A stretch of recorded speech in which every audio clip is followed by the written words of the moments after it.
Good morning again. Dito na naman kami sa Bird Island. Ito po yung hagdanan pababa.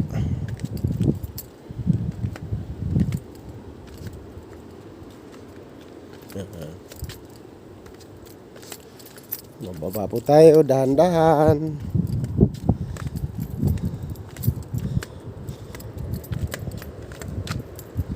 Yan po yung dagat.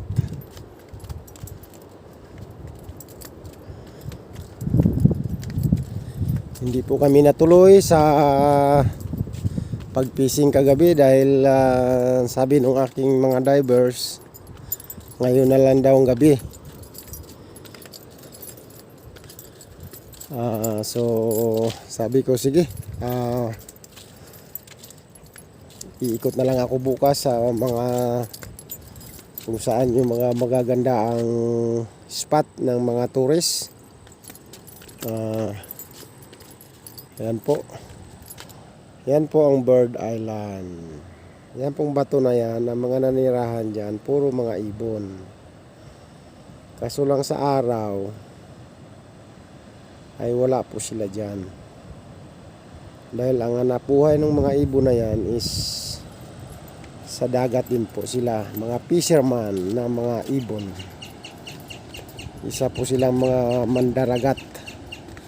Kaya sa araw pumupunta sila sa mga laot na yan. Yung lawak ng karagatan na yan, dyan po sila naghanap buhay, naghanap ng mga pagkain. Yan, yung laot na yan dyan is mas malayo pa dyan yung nararating ko sa bangka. Pupunta kami ng ibang mga isla-isla, ng mga maliliit na isla. Dinadive doon kami, nagdadive. Pero itong lugar na ito, napakasagana po ng isda dito. Lobster, parrot, kung anong klaseng isda na mayroon dito. Kaso lang, bawal po dito mag-fishing. Inanuhan nila ito ng sanctuary. Kasi pinipreserve nila sa mga kabataan na mga darating. So kung ang government, kung lagyan po nila, kung i-open nila yung lahat ng lugar, kung i-open nila ang fishing, so mauubos yung kanilang isda. Wala na pong ma-preserve sa mga kabataan natin ngayon. Wala na po silang makikita kung uubusin po natin yung kayamanan ng dagat. Kaya itong lugar na ito bawal. Marami pong mga umiikot dito sa gabi ng mga Fish and Wildlife, police, mga kasapi ng mga government. Tinitingnan nila kung may nagdadive. So kami mga licensed na diver, hindi po namin lalabagin yung kanilang batas. Dahil alam po natin na hindi lang naman po tayo ang mayroon po tayo mga darating na mga henerasyon ng mga kabataan. So bigyan po natin sila ng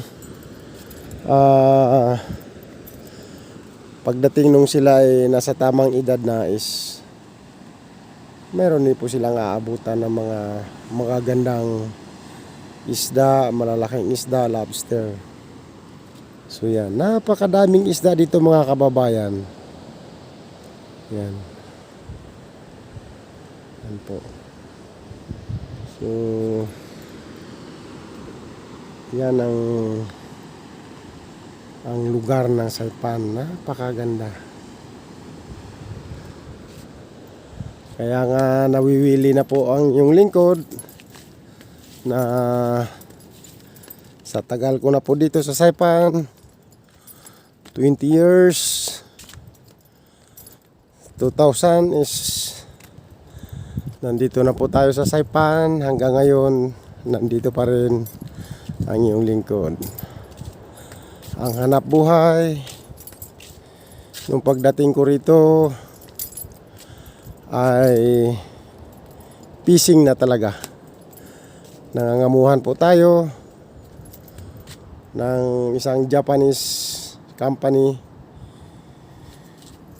So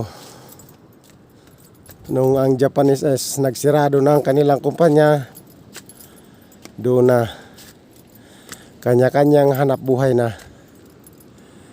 So ngayon fishing pa rin ang ating trabaho. Pero sa awa ng Panginoon, sagana po tayo ng kaalaman. Isa po tayong certified mason, carpentry,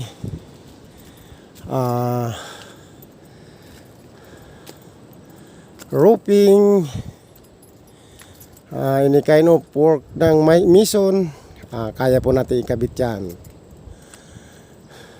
Painting, certified po tayo. Unang-una sa air conditioning, maliit man,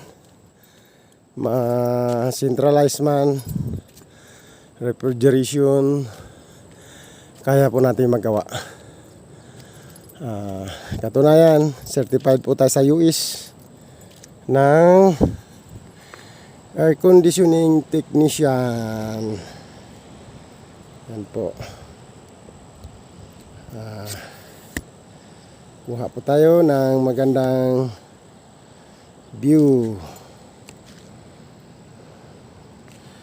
Kaya ang trabaho ko dito sa Saipan,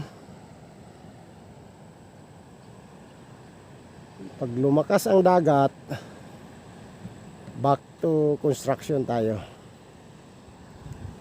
Yan.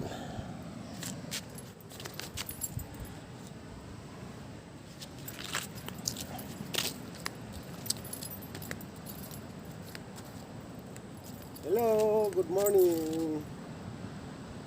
Pasyal-pasyal muna pag may time, pag oras ng trabaho, fishing, construction, ay nagtatrabaho po tayo ng maayos. So, Sabado ngayon, hanggang Sabado lang po ang time ng mga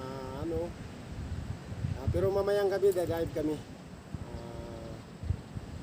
Lobster and lahat na parot ang aming hinuhuling isda. Pero mamaya marami tayong huli.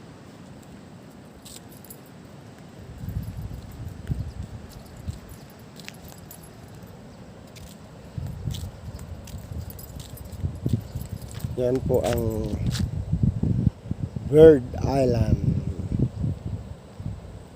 Okay, dito lang po magtatapos. Maraming salamat.